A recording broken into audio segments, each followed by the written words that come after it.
কুড়িগ্রামের সীমান্তবর্তী কচাকাটা ইউনিয়নে অস্বাভাবিক হারে জমির মূল্য নির্ধারণ করে দিয়েছে সংশ্লিষ্ট দফতর। এতে বেড়েছে রেজিস্ট্রি খরচও। ফলে অসন্তোষ দেখা দিয়েছে স্থানীয়দের মধ্যে। দাবি জানিয়েছে সার্বিক পরিস্থিতি বিবেচনায় নিয়ে জমির দাম পুনর্নির্ধারণের জন্য। এদিকে প্রায় ৬ মাস যাবৎ জমি কেনাবেচা বন্ধ থাকায় রাজস্ব হারাচ্ছে সরকার।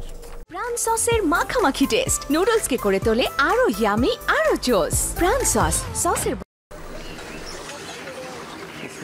কুড়িগ্রামের নাগেশ্বরী উপজেলার কচাকাটা ইউনিয়ন, বালাপাড়া, ইসলামপুর, নায়কেরহাট সহ কয়েকটি গ্রাম রয়েছে সীমান্তবর্তী এলাকাটিতে। তবে নেই তেমন কোনো অবকাঠামোগত উন্নয়ন।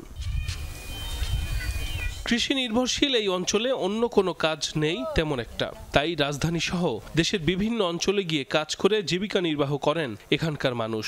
অথচ হঠাৎই কেনাবেচায় অস্বাভাবিকভাবে বাড়ানো হয়েছে জমির সরকারি মূল্য। গত অর্থ বছরে প্রতি শতাংশ জমির মূল্য ৭,৭৬৯ টাকা থাকলেও বর্তমানে প্রায় ১২ গুণ বাড়িয়ে করা হয়েছে ৯৪,০২৩ টাকা। এতে ক্ষুব্ধ স্থানীয়রা। দরজাত ফাঁকে বর্ডার, এই বর্ডার এলাকায় আমরা থাকি। আমাদের জমির মূল্য এত বৃদ্ধি করছে সরকার, যেটা আমরা ২ গালি বেচ পড়াবি না, 2 গালি কিনতেও পারি না। এর মূল্য বেশি হয়ে গেছে। কেমন করে জমিন বিক্রি করি, বেটি বেচতে বিয়ে দেই, বেটি তো উপযুক্ত হয়ে গেছে। নদী ভাঙন কবলিত আর সীমান্তবর্তী এলাকায় জমির এমন মূল্য নির্ধারণে বিপাকে দরিদ্র বাসিন্দারা।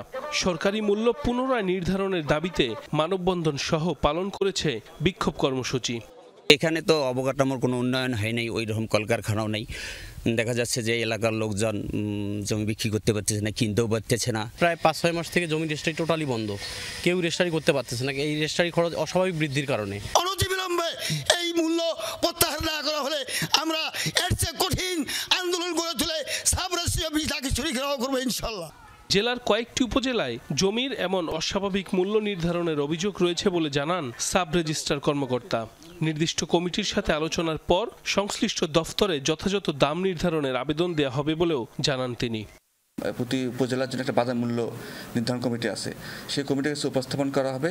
সে উপস্থাপন করার পর তার দলিল বা জনগণের অভিযোগগুলো আমলে নিয়ে কত হলে জনগণ এটা ছাপার মুক্ত হবে, এটা নির্ধারণপূর্বক একটা মূল্য নির্ধারণ করে এটা আমাদের মাননীয় মহাবতী বরাবর নিবন্ধন বরাবর প্রেরণ করা হবে।